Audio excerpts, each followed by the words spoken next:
Speaking of heroes, the feel-good factor from the Paralympic Games is still very much in the air. But the role played by one of the Games' sponsors, a firm called Atos, continues to cause controversy. Yeah, now Atos runs tests on sick and disabled people on behalf of the government to see if they'll still qualify for benefits under the new, stricter rules. Many are unhappy with the results, as Declan Lawns found out. We spend £13 billion a year on benefits to people who are unable to work because of disability or health issues. Now the government is replacing the old incapacity benefit with employment support allowance. The aim, they say, is to find out if some recipients can actually do some sort of work and come off benefits. French company Atos Healthcare is being paid £100 million a year to test everyone who claims the benefit to see whether they deserve to continue receiving it. The test is called the Work Capability Assessment. Since its introduction, there has been growing anger against the Work Capability Assessment, with many sick and disabled people saying it's pushing them to the brink. I first met 59-year-old Chris Davies earlier this summer when filming for Panorama. It was immediately obvious that he was not a well man. We stop for a minute. Sure, are you okay? Yeah. Chris worked for nearly 40 years, first in the steel industry and then as a lorry driver. In 2009 he became seriously ill with the chronic lung disease emphysema, to the point where his wife Aileen was told to prepare for the worst. He pulled through, but his health is seriously affected. I can't walk far, 50 metres before I have to stop. I have to lean against something, catch my breath. Chris had his first work capability assessment in 2009. He was declared unfit for work and began claiming employment support allowance. But following a second assessment, he was declared fit for work and his benefit was stopped. Chris appealed the decision and went to a tribunal. He won his case and his benefits were reinstated. However, just 7 months after that successful appeal, he was called back for yet another assessment. We secretly filmed what took place. And then forward as far as you can reach. Thank you. Hi, Chris. Hi, Declan. Good to see you again. Yeah. How are you? This morning, the results of that assessment have arrived.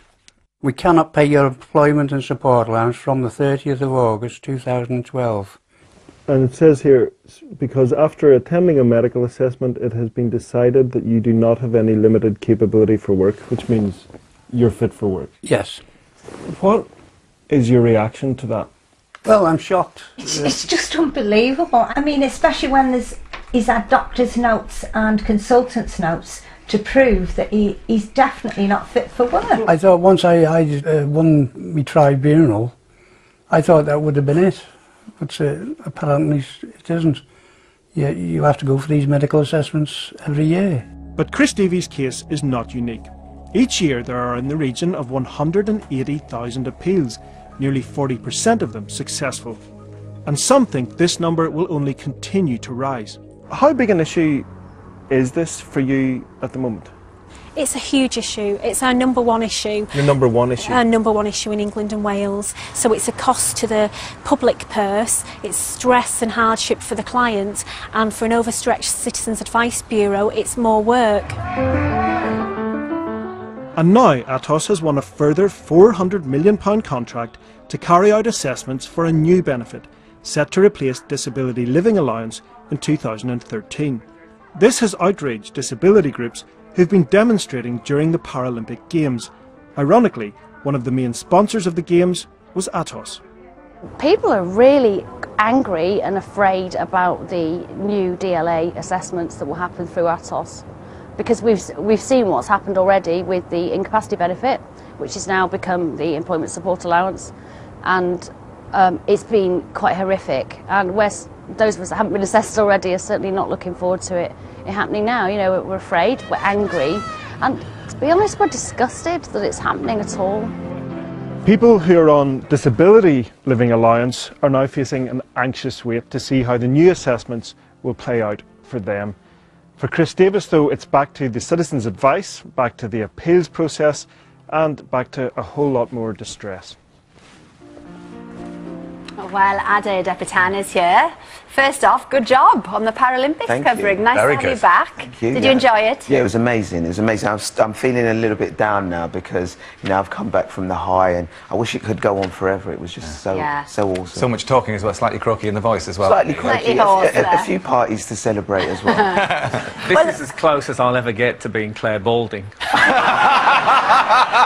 Well, she's coming in next week, actually. I'm not going to say anything to that. It's your one, Frank. Sort your collar out, sir. He's having trouble with that problems.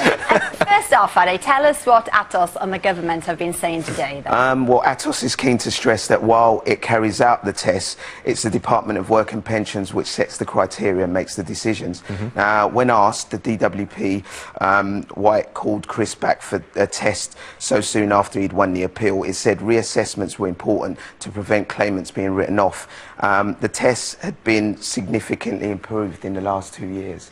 Okay, now for all of those who are kind of not so sure about these benefits, what difference do they make to the lives of people with... I mean, first thing to stress is DLA, which we're talking about, you know, is for people with impairments or disability to cover their care component and to cover their mobility costs as well. So it's not about whether they're in work or not.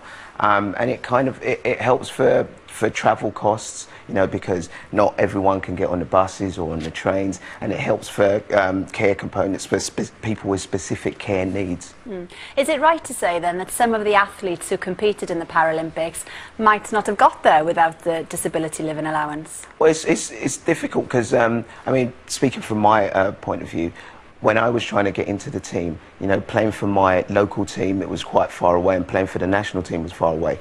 I couldn't get on the bus or the train with all my equipment, so to have a car, you know, was absolutely essential. So yeah, it would have, I'm sure there are athletes out there that would say it would have drastically affected their ability to get into the Paralympics. I mean, thinking of the Paralympians, I mean, they've been banned, you know, superhuman, this, that, and I think there'll be a lot of people out there that are slightly concerned, you know, with disabilities, that people will think that they're capable of doing things from a work perspective that they're, you know, they're actually not. You think people think because we call them superhumans they can fly and stuff like that? No, I mean, I think they would have got the wrong idea. I think why we call them superhumans is because there are guys out there who have got serious impairments who are doing amazing things, amazing things, but they're very specific things. They're things on the basketball court or in on the track and field, but they still need help with travel expenses and also with care needs, because, you know, it's not all covered, and living as a disabled person can cost a little bit more. Yeah, sure. Well, Ade, thanks ever so much for coming in. Thank you.